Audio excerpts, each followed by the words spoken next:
Hello everybody, this is the Lexus RX. It's America's best-selling luxury SUV. Stateside, they sell more than 100,000 of them every year. But across the entirety of Europe, they barely manage a tenth of that. So today I'm asking, is there something the Americans know that we don't?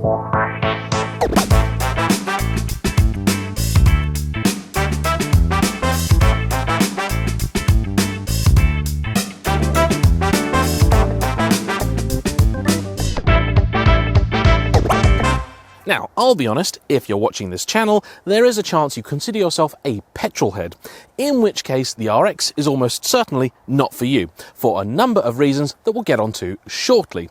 However, there are a lot of people that don't consider themselves petrol head, and even for some that do, this is a car that does a lot differently and an awful lot right. It is a bit of an odd duck though, and a particularly tricky sell, because this generation of RX is now getting on quite a bit. It was introduced in 2015, and my, hasn't the world changed in that time, as has its cars. Admittedly, the car was facelifted in 2020, and Lexus say it was a much more comprehensive reworking than usually would be applied for a sort of mid-cycle refresh. If that's their way of telling us don't expect a new one soon, I'm not sure. Any other car on the market after about 7 or 8 years would certainly be due a replacement. But the Lexus, I'm not so sure. I'm just going to judge it though as it comes. It would appear that I am no Nostradamus, because 2 weeks after filming this, Lexus announced there would in fact be an all-new RX very soon. As this was already an old car, this review is largely unaffected, and is possibly even more useful than ever because when the new one lands, there may be a good opportunity to get one of these at a bargain price. Happily, the new car also solves some of the key issues of this one. It brings with it a new infotainment and interior setup, as well as a choice of powertrains for European customers, including one without the customary eCVT. All very exciting, and I'll report back in more detail on that one when Lexus UK get theirs. It is under the bonnet where you will find one of the main reasons I think this isn't a car for petrol heads. Elsewhere in the world, a number of different powertrains are available for the RX, but here we have only the one. A full self-charging hybrid, as Toyota and Lexus call it, so no plug-in, with a 3.5-litre V6, naturally aspirated, and a pair of electric motors, one up front, one at the back, giving this basic all-wheel drive capability. You may be thinking, well actually, a 3.5-litre naturally aspirated V6 doesn't sound all that bad, even with a hybrid system. That's not the bit you're going to dislike. It's the gearbox this is all connected to. It's what Toyota and Lexus call an eCVT. In truth, it's an incredibly clever and very complex piece of engineering that works really very well. It is incredibly efficient and decent at swapping power between combustion, electric drive almost seamlessly. But though it isn't a traditional CVT, in practice it sounds like one. And there's very few things more guaranteed to put a petrol head off a car than a CVT gearbox. I do, however, like the looks of the RX. It's a very sleek, up-to-date looking thing despite its age. However, there is a big problem, and it's here. Because this front end drops away so dramatically, when you're sat inside it, it's almost impossible to place. This car has a lot of tech to help you, but I don't ever like to rely on that. I want to know where all four corners of my cars are at all times. This is something Range Rover do exceedingly well. In terms of trim level, there are several available for the RX, but the three key ones are the base car, the F Sport, which is aimed at the sportier driver, though it doesn't really do all that much sporty, we'll get onto that in a minute, and this one, the Takumi, which is the top of line car. It's the luxury orientated model. Now these start from about £56,000 up to £67,000 for this. That makes it about the same price as an entry-level X5 or a black edition Audi Q7. And unlike the Germans, if you go for this top of the line Takumi model, there really isn't anything to option. £67,000 gets you the car as you see it here, not £67,000 plus. That I like. I'm sure many of you will be tempted to have this car in F Sport trim. It's a very popular option for all Lexus products. However, with the RX, it doesn't really get you all that much. It doesn't really improve the performance of the car. It does give you some nice black edging for some of the details at the front and makes it look a little bit meaner, But as far as I'm concerned, with something like this, you should just go the luxury route. And that is something Lexus does extraordinarily well. Have a look. Now, I know what you're thinking. In photos, and I'm sure in this video, the interior of the Lexus looks very much classic Japanese modern-ish car. Nothing really to write home about, certainly not compared with the amazing opulence of a Mercedes S-Class and that sort of thing. However, the longer you spend in this car, the more you realise this really is an amazing place to spend time. Where do we begin? Well, this semi-aniline leather that you get as part of the Takumi pack, it's glorious to look at and it's amazing to feel. Honestly, it's rather good. The microfiber headlining, likewise, is very strange, but I can't help but run my hands over it every now and again. The wooden steering wheel I thought would be a terrible idea, but I've actually grown rather attached to. Same for the beautiful dark wooden trim here in the centre. And every single part of this car that you touch has a feeling of sheer bliss. Now, this is going to sound genuinely weird, but if you want to know everything you need to know about the way Lexus do things, you need to only look at the sunroof. By default, the RX comes with a big panoramic item, as you'd expect in this class of car. However, it doesn't open. If you want an opening sunroof, you get one like this, that looks like the sort of apologetic thing you get in a 1990s car. The sunshade doesn't even close electronically. However, the action in this I can only describe as running your hands through beautiful, warm, liquid silk. The same goes for the volume knob here. I deal with a lot of really high-end hi-fi, and that's as nice as pretty much anything I've ever got my hands on. The gear lever, the same. A little bit of leather here. The action is positive and nice, and I like the fact it actually moves. Unlike modern ones, as you get in a Merc, that simply flip back to where they were, I think those are dangerous. I don't like using them. That, intuitive, simple, not trying to reinvent the wheel, it just works. There are probably a few too many buttons in here for Lexus' own good. The paddles behind the wheel, by the way, virtually useless with this gearbox, but we'll talk more about that on the road. You've then got other little touches like the display here. You've got two different settings for the rev counter. You can have an eco-minded one, or, if you really want it, a traditional rev counter that's pretty meaningless with this kind of gearbox. Switch between the different driving modes and it'll change over in a seamless and beautiful fashion. Most people would, of course, be expecting a digital display, but I think there's something really quite elegant about real, proper, old-school dials, especially when they're done as nice as this. Now we're headed straight past Doug DeMuro territory into the weird and wonderful world that is Smith & Sniff, because I will show you the card holder. At a quick glance, it appears fairly cheap, nasty, not really all that nice to look at. But you put a card in it, and you'll find that at the end, Lexus have put a bit of rubber or something in that just grabs your card ever so subtly and nicely. It will never go anywhere. The same for your mobile phone. I've just got a Google Pixel 6 Pro. It's awful. 7 days in and the screen has died. Here in the center console, bits of rubber in there to make sure your phone goes nowhere. That's nice. Rear seat space is good, if not excellent. One thing to note is because of the hybrid system, your passengers in the back do sit a little higher than those in the front. I can see that the seats are on rails, so there is a little bit of movement for them. And if you need a third row, the RXL is available, which gives you more seats in the boot, though I'm not sure how useful it's going to be. Speaking of which, the boot is okay, but a little bit disappointing. Compared to the gold standard in the class, a Range Rover, it is lacking. For most people, it won't be an issue. I've had no trouble whatsoever in the time that I've had the car. But if you want something that's going to be the ultimate load lugger, this is not your car. You want to know the real test of luxury, though? It's currently 7:30. I've been on the go since 6:30 this morning. I've been driving, I've been filming near constantly. I was supposed to shoot this car yesterday. However, it chucked it down all day long. Unbelievable, I know. Rain in Britain in summer. Whatever next. But it's true, it did happen. Now, I wasn't sure whether I wanted to actually film this piece now or just get up at the cracker spanners tomorrow and do it then. I got into this car out of the F12, and the moment I sat in it, all my woes and worries just floated away. This is a really rather spectacular car. Now, in just a minute, I'm going to take the car out and tell you what it's like to drive. Before I do that, though, cards on the table. I have a very specific reason for having got this car this week. It's not the sort of thing I would tend to review on the channel, particularly with something that's now been on sale for quite so long. However, I had a specific task to perform. My mother's husband over the last 18 months has been on a mission.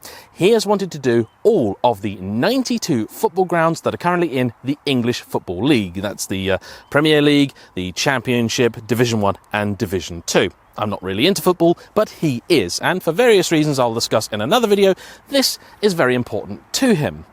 On Sunday, he had his final ground to visit, which was Manchester City.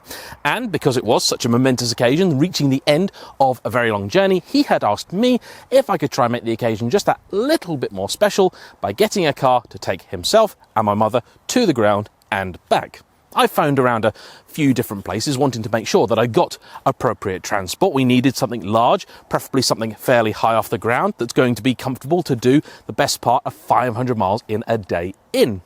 Lexus, I am very happy to say, came back to me and said, yes, we would love to help. We just ask that you review the car as you normally do, and you can do whatever you like with it the rest of the time.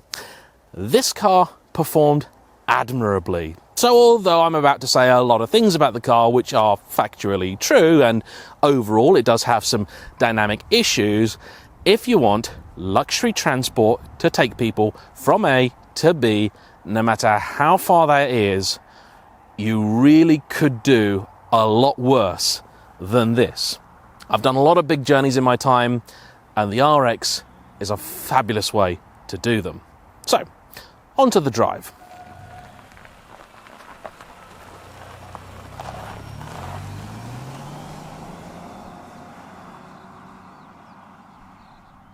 As you can probably tell by the change of a tyre and the light, it's now the following morning. I don't tend to drive these cars at this sort of time, but it's a nice day and I need to drive it back to Lexus now, so why not? This also means I can report back with the maximum amount of experience behind me. And what have I learned? Well, just like the specification, to drive, the RX is a really mixed bag. I am aware that what I'm about to say now is probably going to cause a few of you to demand I hand in my petrol head card. I wish this was electric. I really do. Toyota don't tell you how much capacity the battery pack on this has, but I suspect it isn't all that much. It will only use EV power sort of around town over short distances and whatnot. At 30 or 40 mile an hour and above, it requires the combustion engine to be running. On the motorway, if you're coasting and whatnot, it'll turn off, but that's not really different to many other mild hybrids currently out there. But when that engine isn't in play, just manoeuvring at low speeds and through town and whatnot, this is delightful, a real pleasure to drive.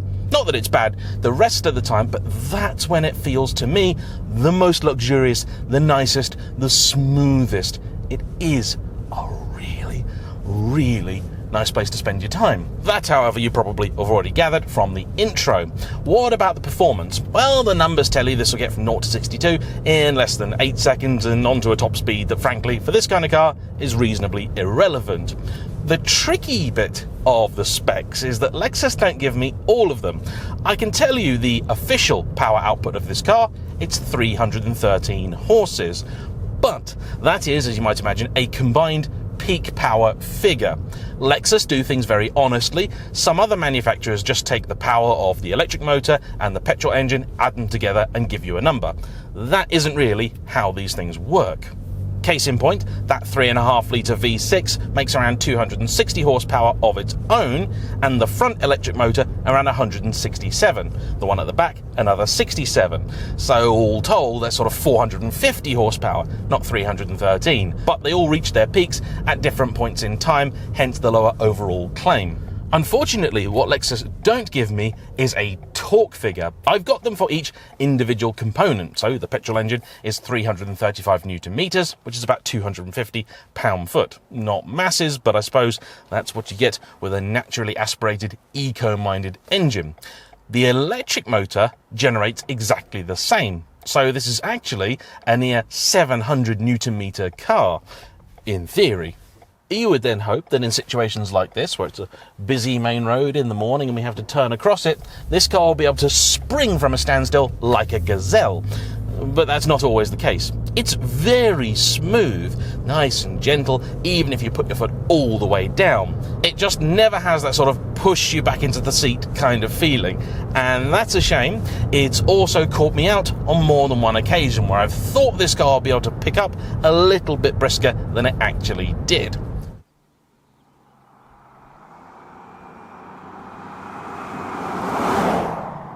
The gearbox does also genuinely infuriate. In the Corolla that I recently drove, I wound up not actually minding it because the petrol engine was so quiet, you legitimately had no idea when the car was shuffling power between the two. The engine would cut in and out dozens of times and you simply wouldn't notice. In this, partly because it makes a little bit more noise, but also because it's just a little bit less smooth, you do know when the petrol engine has appeared. When you then combine it with the weird way these gearboxes work, much like a regular CVT, so it holds a certain RPM, you don't really get a very intuitive sense for how close to maximum power you actually are. It is for that reason that I've actually driven this car mostly in normal mode while I've had it, because, to be honest, the power meter up here is handy. The rev counter is essentially meaningless. You can change gears yourself as a sort of faux manual mode, but seriously, just don't use it. I don't know why Toyota even offer it. They should have like a caravan mode or something. Not sure you can actually turn much with this car. Check the spec sheet for that. But yeah, it's not pleasant. This engine doesn't want to do that sort of thing, so just don't ask it of it, please. The kind words I have to say about this car, though, I am happy to say, extend to more than just the nice leather. Because if you can get the whole performance thing out of your head, this really is a very relaxing thing. The steering wheel, beautiful in the hand. The heads-up display there, nice and clear. The infotainment system I know has gathered ire from many. The screen up here can be operated one of two ways. You've got a trackpad down here, which I actually don't dislike. It works fairly well, and I found it quite intuitive. I know a lot of others disagree with me on that. But this is also a touchscreen, so if you don't want to have to deal with a trackpad, you don't really have to.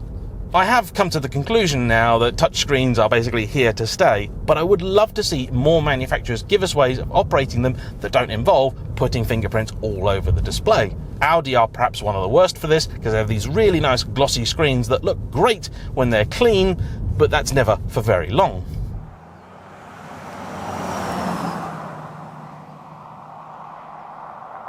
These seats are superb, not just in terms of material, but they're also amazingly comfortable. Not the most supportive, but that's fine because the car doesn't really enjoy going around bends anyway. The longer you spend behind the wheel, you also notice more of those little details that just whisper luxury, tell you how much time Lexus have spent in trying to make this car one you really want to buy. For example, and I know this sounds silly, the lumbar adjustment in the seat. It's the fastest in any car I've ever experienced. And I'm sure you know what I mean, because you get in some cars and you're trying to work out what button on the seat does what, and you press one and you go, is that the lower back support? Is it maybe, oh, I don't know, has that inflated? I'm not so sure. This, no, you press a button and it just goes, woof, woof. Right, not quite that quick, but you get the idea. There's no doubt whatsoever whether this works or not. You also have heating and ventilation, which can be set to an automatic mode that works then in conjunction with the HVAC. That's quite nice. The drive mode selector down here is also one of the most logical I've ever come across. So, turn left for eco, which you never want to do because all that does is simply blunt the engine. If you want the same sort of effect, just put a brick under the accelerator pedal. In the middle, you press the button for normal or then custom mode. Custom, you can choose a few different settings, but personally, I'm not sure you actually need to because the other modes do pretty much exactly what they should. So, twist this dial right one click and you get Sport S mode. Why they call it Sport S, I really don't know. There isn't just a sport mode, and S, I presume, stands for sport. So Sport essentially puts the drivetrain into its sportier setting. The dash changes, as I've probably already shown you, and that's about it. But turn it another click and you get Sport S Plus.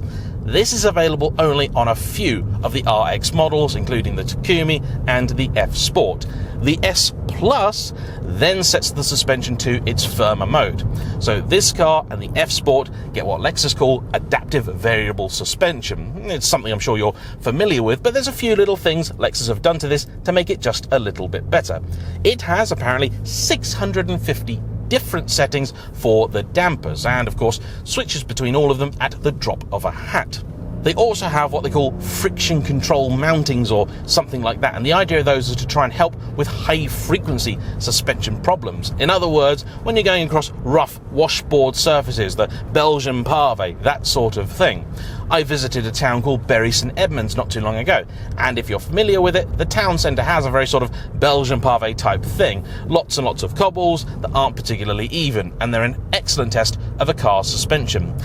This is one of the best I've ever driven through that town. Really remarkable. The F Sport, interestingly, gets one feature this does not, which is an active anti-roll bar that it can simply disconnect when you're going in a straight line for added ride comfort. Why the Takumi doesn't get that, I could not say, but I imagine it's maybe the fact that they've programmed this for luxury anyway, so it simply was unnecessary.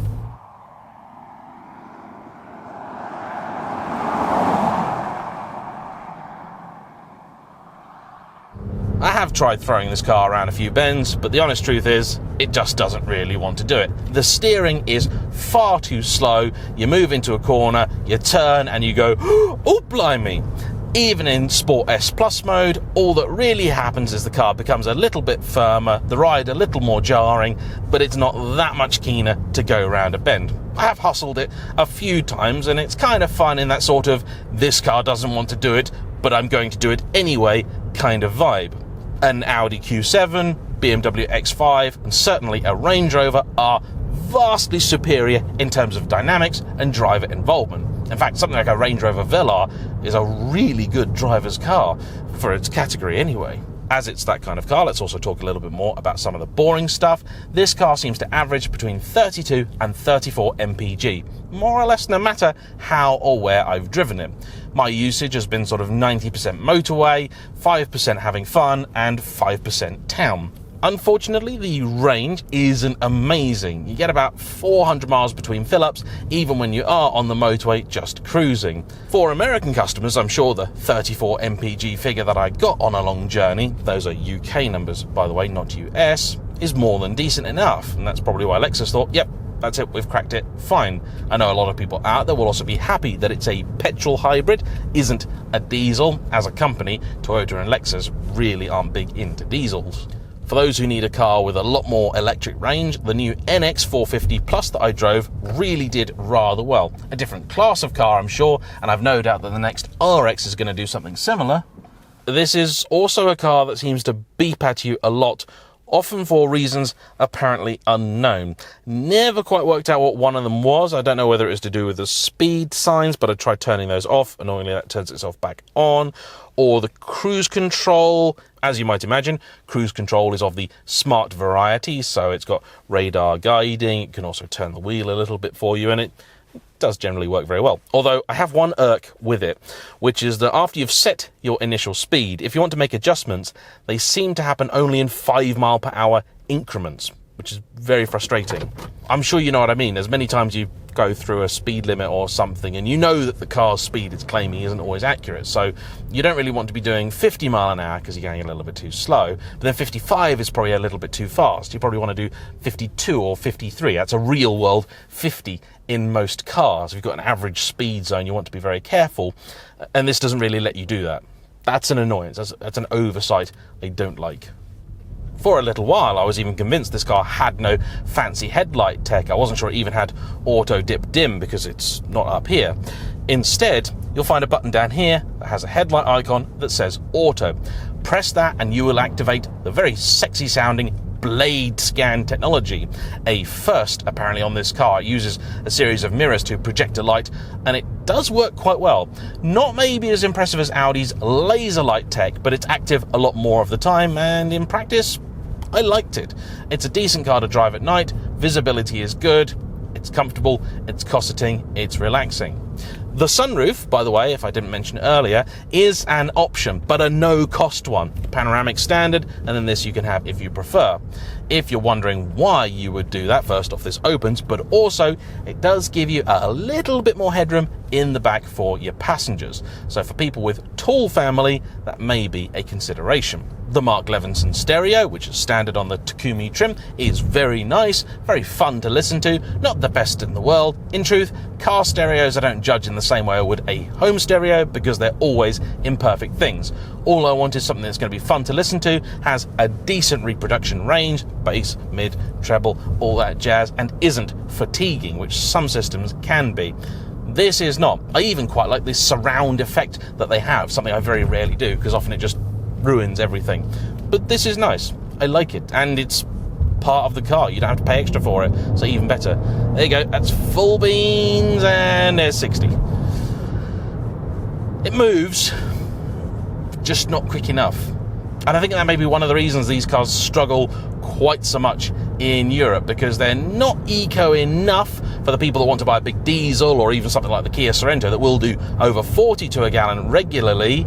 They're not powerful enough to appeal to the sort of person who'd buy, say, a Range Rover SVR, or even the bigger engine ones of those, and the gearbox is something that more or less nobody likes. This is a shame, because otherwise the Lexus RX has a lot going for it. It's just clothed in a very, very weird Japanese blanket. But I like this car. It's done me proud. Anyway, a huge thank you to Lexus for lending me the car, to you for watching. Don't forget to hit the like button, comment down below, subscribe if you haven't already, and I'll see you for the next one. Bye-bye.